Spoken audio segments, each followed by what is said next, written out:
Hi guys, Debbie here with Wrestling in 60 Seconds. I just wanted to come back and explain what's been going on with me. I want to give a special shout out to Peyton for keeping me updated with all the wrestling that I've missed due to being in the hospital.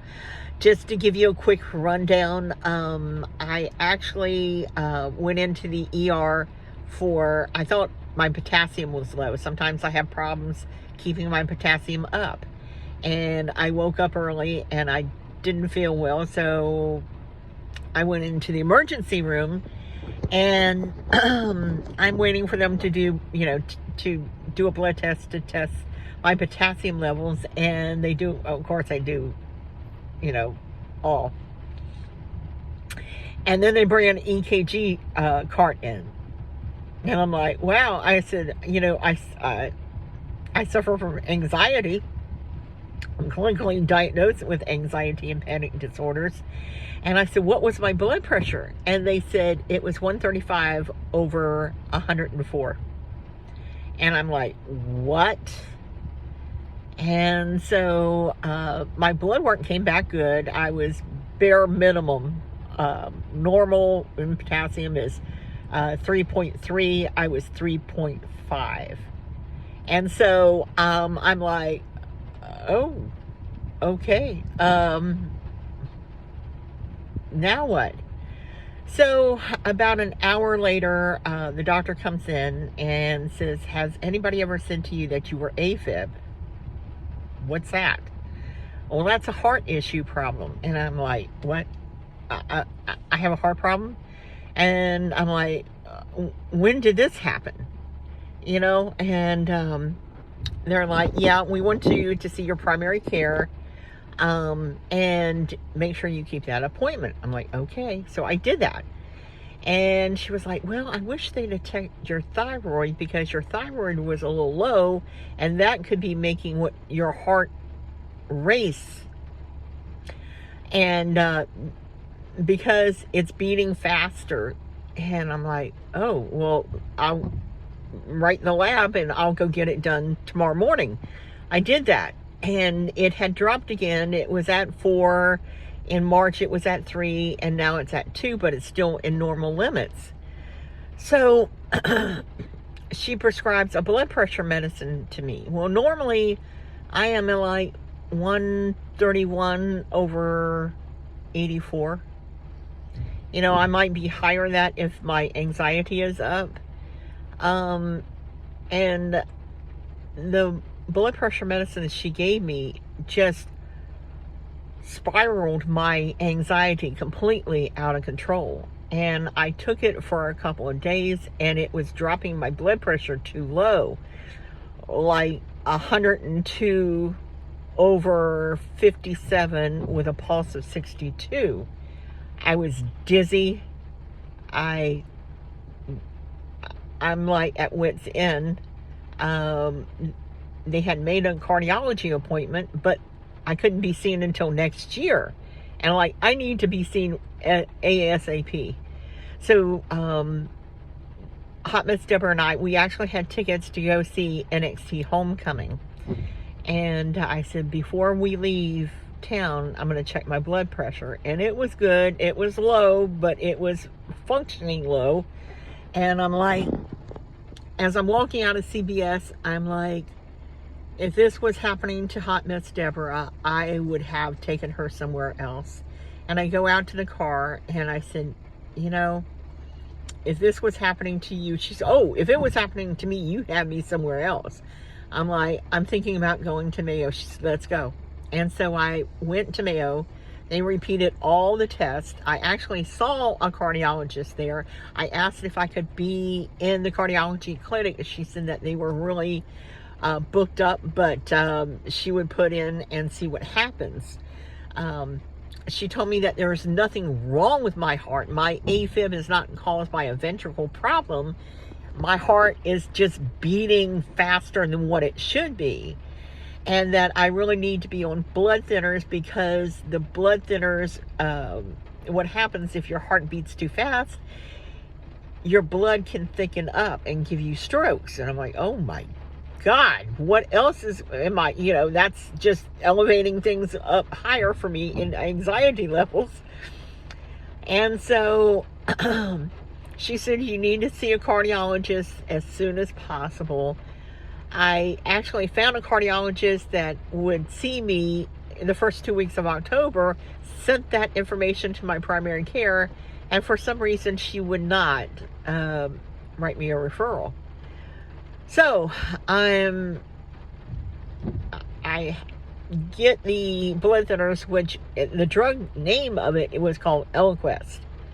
I'm not big on taking medicine. It's not that I mind taking medicine. I've just never taken a lot of medicine in my life. So when a doctor gives me, I don't even care if it's an antibiotic. I pretty much have to cut that sucker in half or quarters, because it will just like knock me, not literally knock me down, but, put me on the sofa. So the blood thinners were also dropping my blood pressure. And they were taking away my appetite. And when I mean taking away my appetite, I would have a half a piece of toast in the morning, and I wouldn't eat anything else until supper. And I'd have like an ounce of protein and maybe 2 ounces of vegetables. And that was all I had. I've lost 17 pounds in 4 days. So not only was I getting dizzy, I was also getting weak from not eating.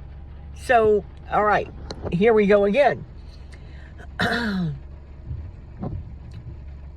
I'm doing okay the next couple of days, and then I have this thing with gas. I'm a big soda drinker, and that's probably why, but it was like right here. And it happens all the time. If I it's not pressure, it's not pain, I don't even know. It doesn't last more than 2 seconds, but when it happens, I can take a drink of Diet Coke, and I will burp like crazy. It's funny. Hot Mess Deborah is the same way. And so my doctor said, well, did you go to the store and buy Pepsi? Well, I'm sorry. It didn't occur to me to go to the drugstore and buy Pepsi when I could just take a drink of soda and burp the gas out. That made more sense than taking a pill. Anyway, so sometimes gas can come in the chest area. And so it wasn't, like I said, it's not pain. I don't even know what to call it. Take a drink of soda, tea, whatever, burp, okay? But the fact that I was diagnosed with AFib, I'm like wondering, what is this?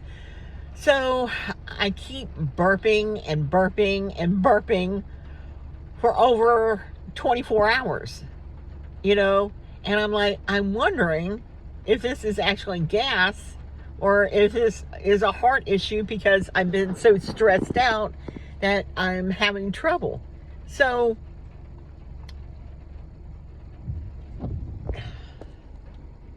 I'm like, okay, what do I do now? Let me go to the emergency room, because I've never had it happen for this long.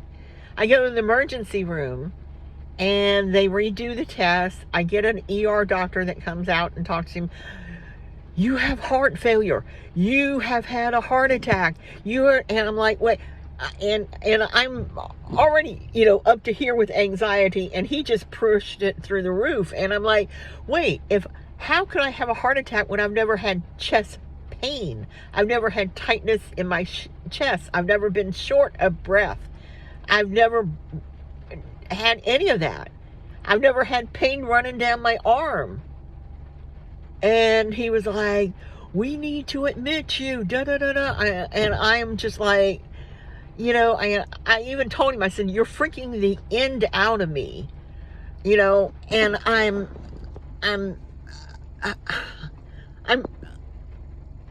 driving myself crazy over worry and not.